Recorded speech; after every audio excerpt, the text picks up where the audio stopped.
Avant de plonger dans cette histoire incroyable, pensez à vous abonner à la chaîne et à activer la cloche. Ici, chaque récit a quelque chose à dire, et vous ne voudrez pas en manquer un seul. Dans une ville comme tant d'autres, où les jours s'égrènent au rythme tranquille de la routine, certains regards ne voient que ce qu'ils veulent bien voir. Ils croisent des passants, jugent sans comprendre, condamnent sans connaître. Samuel Johnson est l'un de ces hommes que beaucoup ignorent, un vieil homme assis sur un banc, discret, presque effacé. Mais derrière son apparence humble se cache une vie de combat bien plus grand que ceux que l'on peut imaginer. Ancien professeur respecté, maître de karaté reconnu, Samuel a passé des décennies à défendre la dignité, la justice et la paix. Ce matin-là, alors que le soleil éclaire doucement les feuilles du parc de Maplewood, un groupe d'adolescents arrogants, portés par leur insouciance et leurs préjugés, s'apprête à bouleverser la quiétude du lieu. Ils ne savent pas encore que l'homme qu'ils s'apprêtent à intimider est un guerrier d'une autre époque, un maître dont la force et la sagesse vont les confronter à une vérité qu'ils n'auraient jamais cru devoir affronter. Car parfois, derrière le silence apparent, se cache une puissance capable de briser les chaînes de la peur et de la haine. Maplewood était une ville paisible, où le chant des oiseaux et le bruissement des feuilles rythmaient les journées. Le parc central, avec ses grands chênes et ses allées bordées de fleurs, était un refuge pour ceux qui cherchaient à fuir le tumulte de la vie quotidienne. Ce matin-là, Samuel Johnson marchait lentement sur le sentier en gravier, son pas mesuré et calme. Ses cheveux poivre et cils encadraient un visage marqué par le temps, mais illuminé par une sérénité profonde. Ancien professeur d'histoire et maître de karaté, Samuel avait consacré sa vie à transmettre le respect, la patience et la force intérieure. Il s'arrêta près de son banc habituel, sous un grand érable dont les branches étendues offraient une ombre apaisante. Il s'assit doucement, les mains posées sur ses genoux, et regarda autour de lui. Les rayons du soleil filtraient à travers les feuilles, dessinant des motifs mouvants sur le sol. Le parc semblait endormi, paisible. Pourtant, au fond de lui, Samuel sentait une tension qui n'avait rien à voir avec la nature environnante. Comme un présage. Il prit une profonde inspiration, laissant ses pensées vagabonder vers les années passées, quand il enseignait le karaté aux jeunes du quartier. Ces jeunes, parfois perdus, qu'il avait aidés à trouver une voie plus juste. Le silence fut brusquement brisé par des éclats de voix. 3 adolescents s'engagèrent dans l'allée, leurs pas lourds, leurs rires rauques détonnant dans la quiétude. Darnell Williams, Marcus Lee et Tyler Brooks. 3 noms connus dans le quartier pour leur arrogance et leur soif de domination. Samuel les regarda passer, intrigué mais calme. Il savait que leur venue n'annonçait rien de bon. Pourtant, il resta sur son banc, observant, prêt à affronter ce qui allait venir. Dans une ruelle non loin du parc, Darnell Williams, Marcus Lee et Tyler Brooks se retrouvaient, le regard vif et l'énergie débordante de la jeunesse insouciante. Ils étaient un trio inséparable, unis par une complicité forgée dans les rues de Maplewood, mais aussi par une certaine arrogance nourrie par leur succès dans l'intimidation. Darnell, le plus grand et le plus sûr de lui, était le chef du groupe. Son charisme agressif attirait ses 2 compagnons qui le suivaient aveuglément. « Ce parc, c'est notre terrain de jeu », lança Darnell en souriant avec défi. « On y fait ce qu'on veut. Les vieux, ils devraient dégager. Ils ne comprennent rien à notre monde. » Marcus acquiesça, les poings serrés, tandis que Tyler ricana. Ils étaient prêts à semer la pagaille, à faire sentir leur pouvoir dans cet espace qu'ils considéraient comme leur royaume. Sans plus attendre, ils quittèrent la ruelle, leurs pas lourds résonnant sur le trottoir, se dirigeant vers le parc où Samuel, ignorant encore leur venue, profitait de la fraîcheur matinale. Leur rire résonnait comme un orage annonciateur dans la tranquillité du parc. Ils avaient choisi leur cible, un homme âgé, seul, vulnérable à leurs yeux. Mais derrière la silhouette calme de Samuel se cachait une force et une sagesse que ces adolescents ne pouvaient imaginer. Le parc semblait suspendu dans le temps, baigné par une lumière dorée, quand Darnell, Marcus et Tyler franchirent l'entrée principale. Ils avançaient avec assurance, leurs pas lourds détonnant dans le silence paisible. Au centre, sous un grand érable, Samuel Johnson était assis sur son banc habituel. Son dos droit, sa posture calme et son regard posé dégageaient une dignité naturelle, fruit d'une vie bien remplie. Darnell, le leader, échangea un regard complice avec ses amis. « Voilà notre cible », murmura-t-il. Sans un mot, ils s'approchèrent, laissant derrière eux les éclats de leurs rires bruyants qui, peu à peu, se firent plus contrôlés, comme si un instinct inconscient les mettait en garde. Arrivé à quelques mètres, Tyler lança, d'une voix moqueuse, « Hey, papy, tu comptes rester là toute la journée? Ou tu vas laisser la place au vrai gars ?»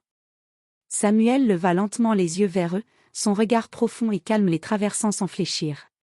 Il ne répondit pas immédiatement. Son silence n'était pas une faiblesse, mais une force qui pesait dans l'air. Marcus, visiblement agacé, fit un pas en avant. « Tu sais pas que ce parc, c'est notre territoire? Tu devrais partir avant qu'on te fasse partir. » Samuel sourit doucement, presque tristement. Ce parc n'appartient à personne. Il est à ceux qui savent l'aimer et le respecter. Darnell ricana, haussant les épaules. Respect? C'est un mot pour les faibles. Nous, on fait ce qu'on veut. Tu vas voir ce qu'on fait aux vieux comme toi qui n'écoutent pas. Le ton montait. La tension, palpable, semblait prête à exploser. Mais Samuel, sans bouger d'un centimètre, dégageait une aura de calme qui intriguait. Il se leva lentement, chaque mouvement mesuré, une énergie contenue prête à se libérer si nécessaire. Ses mains reposaient naturellement près de ses hanches, prêtes à défendre sa dignité. Les adolescents se figèrent, un instant, un mélange d'excitation et d'appréhension traversant leurs regards.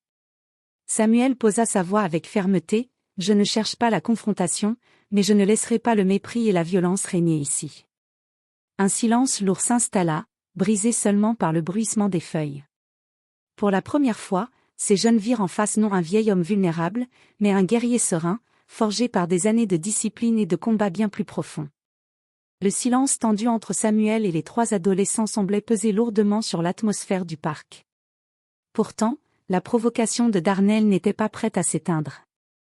Darnell croisa les bras, un sourire moqueur étirant ses lèvres.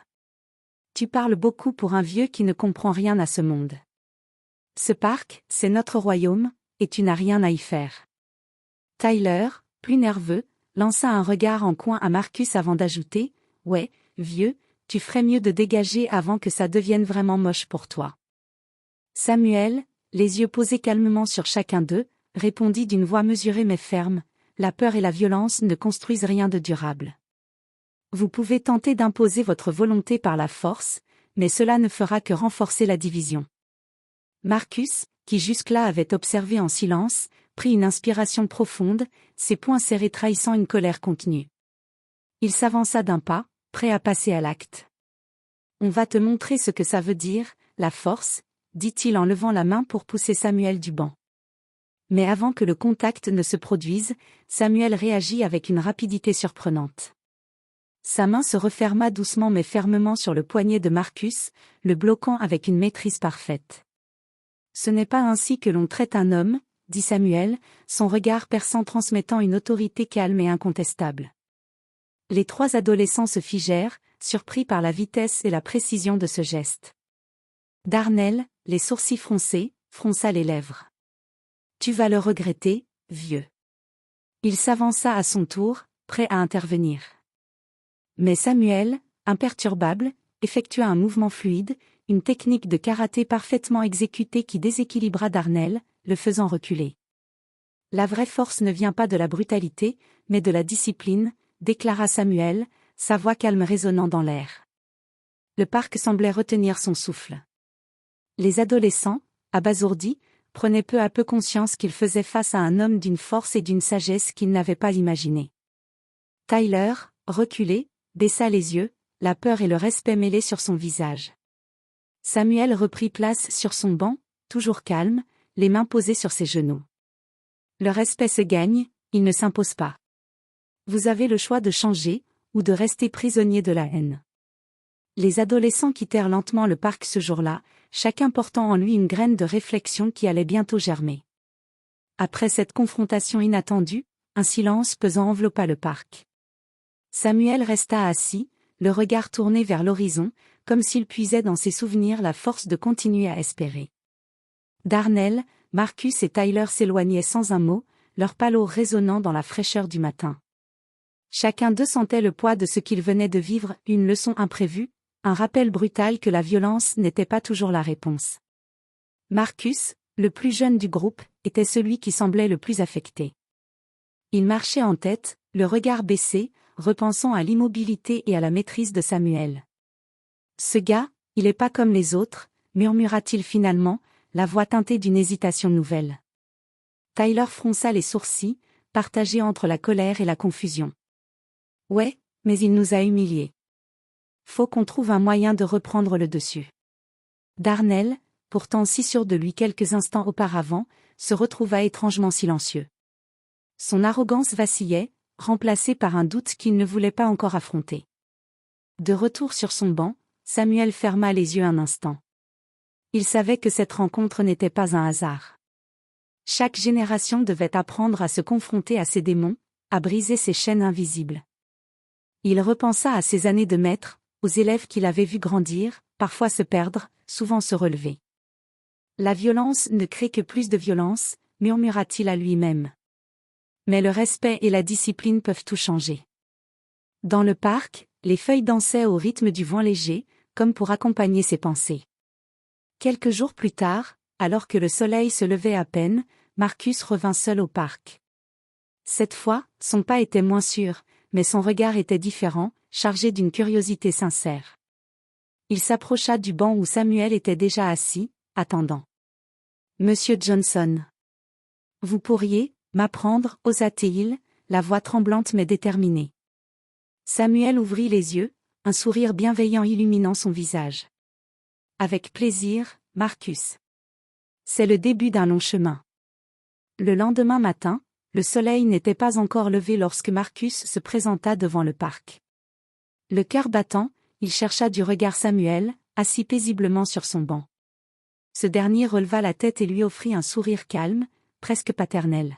« Bonjour, Marcus. »« Prêt à commencer ?» demanda Samuel d'une voix douce, mais ferme. Marcus hocha la tête, mal à l'aise mais déterminé. « Oui, monsieur Johnson.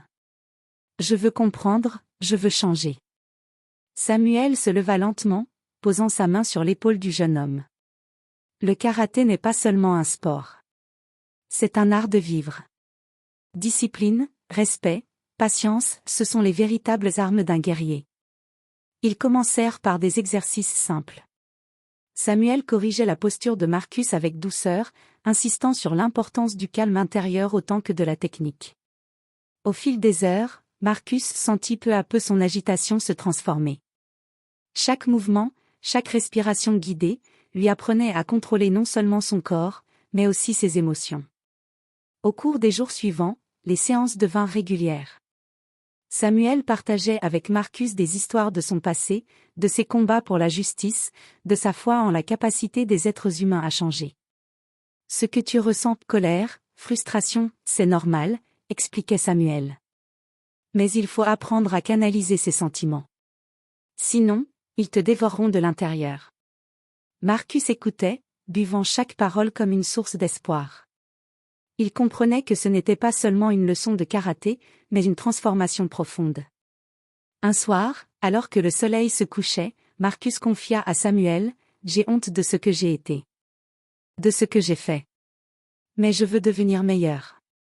Pour moi, pour ma famille, pour la ville. » Samuel posa une main rassurante sur son épaule. Le vrai courage, Marcus, c'est d'accepter ses erreurs et de vouloir s'améliorer. Tu es sur le bon chemin. Ainsi naissait une relation de maître et élève, mais surtout un lien humain, fondé sur le respect mutuel et la volonté commune de bâtir un avenir différent. Les semaines passèrent, et Marcus changeait. Plus qu'un simple apprentissage du karaté, c'était une véritable métamorphose intérieure qui s'opérait. Sa colère laissait peu à peu place à la réflexion, sa méfiance au respect. Chaque matin, il retrouvait Samuel dans le parc. Ensemble, ils s'entraînaient au rythme lent des mouvements, tandis que Samuel lui enseignait également la philosophie qui sous-tendait chaque geste. Le karaté, ce n'est pas seulement frapper fort, expliquait Samuel. C'est avant tout apprendre à se connaître, à maîtriser ses émotions et à respecter les autres, même ceux qui nous ont blessés. Un jour, Marcus osa poser la question qui lui brûlait les lèvres. « Comment tu as fait pour rester calme, toi ? Quand on t'a cherché des noises ?»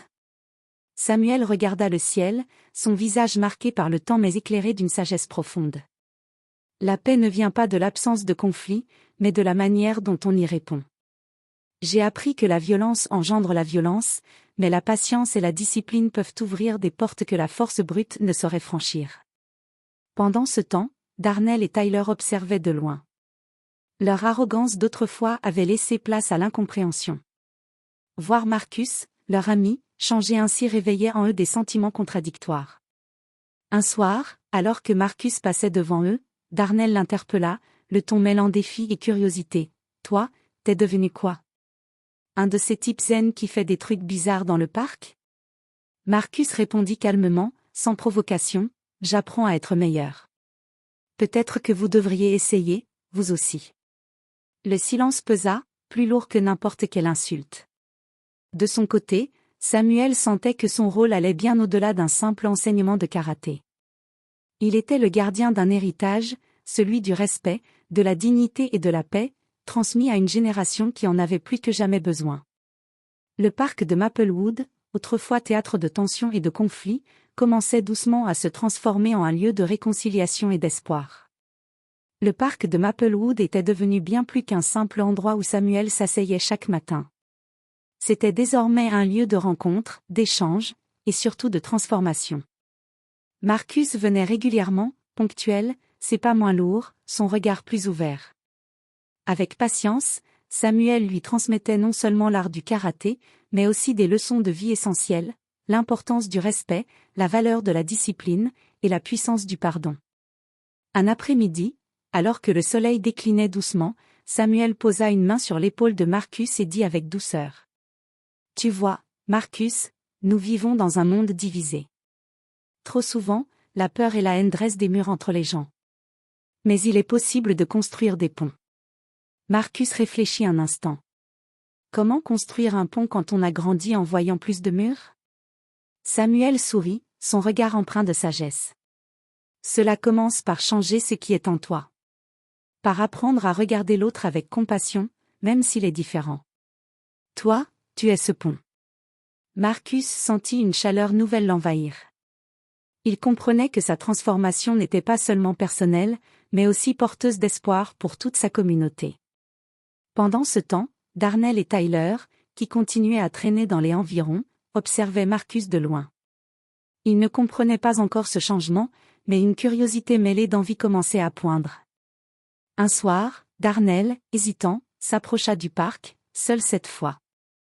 Il s'assit à distance, regardant Samuel et Marcus s'entraîner sous les derniers rayons du soleil. Le silence s'installa, lourd de non-dits. Le vieux maître jeta un regard vers Darnell et l'invita d'un signe à s'approcher. « Viens, Darnell, dit-il simplement. Il n'est jamais trop tard pour apprendre. » Ce fut le début d'un nouveau chapitre, un autre pont à bâtir. Les jours suivants, Darnell franchit le pas poussé par une curiosité nouvelle et un désir profond de comprendre, il rejoignit Marcus et Samuel au parc. L'atmosphère était différente, empreinte d'une énergie apaisante et d'un respect retrouvé. Sous l'œil attentif de Samuel, les trois jeunes commencèrent à s'entraîner ensemble. Les gestes du karaté, au-delà de la simple technique, devinrent pour eux un langage commun, un pont pour dépasser leurs rancunes et leurs préjugés. Darnell, qui avait longtemps porté l'arrogance comme un bouclier, se montra surpris par la patience et la sagesse de Samuel. Ses mouvements, d'abord maladroits, devinrent peu à peu plus assurés, reflétant un changement intérieur. Un soir, autour d'un feu de camp improvisé, Marcus partagea ses doutes. « Je pensais que la force, c'était dominer les autres. Mais maintenant, je comprends que c'est d'abord se dominer soi-même. » Darnell hocha la tête, ajoutant « Je pensais que c'était pour les faibles, ce respect. Mais c'est ce qui me manque le plus. » Samuel les écoutait, le cœur rempli d'espoir.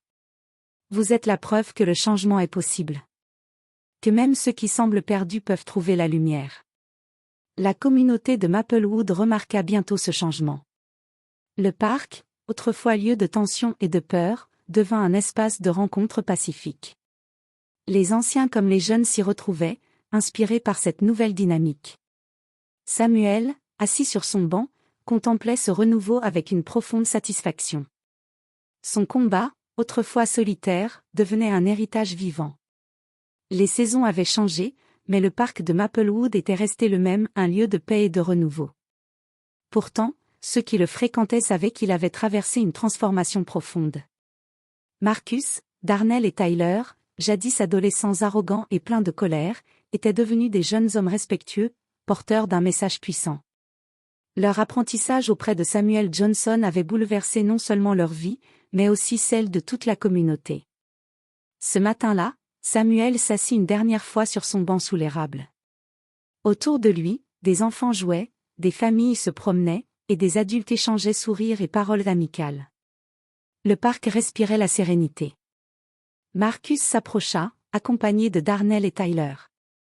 Chacun portait avec fierté un kimono de karaté, symbole de leur chemin parcouru. « Merci, Samuel », dit Marcus d'une voix émue. « Grâce à toi, nous avons appris bien plus que des techniques de combat. Nous avons appris à nous respecter, à respecter les autres, et à être meilleurs. » Samuel sourit, le regard brillant. « Vous êtes la preuve vivante que la force véritable est celle du cœur et de l'esprit. Ce parc est à vous autant qu'à moi. Continuez à construire ces ponts. C'est ainsi que le monde changera. » Alors que le soleil se levait sur Maplewood, un sentiment d'espoir enveloppait la ville. La sagesse d'un vieil homme, la volonté de jeunes âmes en quête de sens, et la puissance du respect avaient dessiné une nouvelle histoire, une histoire où la haine n'avait plus sa place. Samuel se leva lentement, prêt à marcher vers un nouvel horizon, confiant que l'héritage qu'il laissait était entre de bonnes mains. Quelques années plus tard, le parc de Maplewood était devenu un symbole vivant de transformation. Les habitants racontaient encore l'histoire de Samuel Johnson, ce maître de karaté qui, par sa sagesse et sa force intérieure, avait su toucher le cœur de 3 adolescents rebelles. Marcus, désormais instructeur de karaté, guidait à son tour une nouvelle génération, transmettant les mêmes valeurs d'humilité, de respect et de discipline. Darnell avait trouvé sa voie dans le travail social, aidant les jeunes du quartier à éviter les pièges de la violence et de la colère. Tyler, quant à lui, s'était engagé dans des actions communautaires, convaincu que le changement véritable commençait par soi-même. Et au centre de tout cela, le vieux banc sous l'érable, témoin silencieux des premiers pas d'un chemin de paix. La ville avait appris que parfois, derrière un simple regard, se cache une force insoupçonnée. Que le respect et la compassion peuvent briser les murs les plus épais. Samuel, retiré dans sa maison, regardait souvent le parc par la fenêtre, le cœur apaisé. Son combat était terminé, mais la bataille pour un monde meilleur continuait, portée par ceux qui l'avaient inspiré. Car le véritable héritage, ce n'est pas la force du corps, mais la grandeur de l'âme.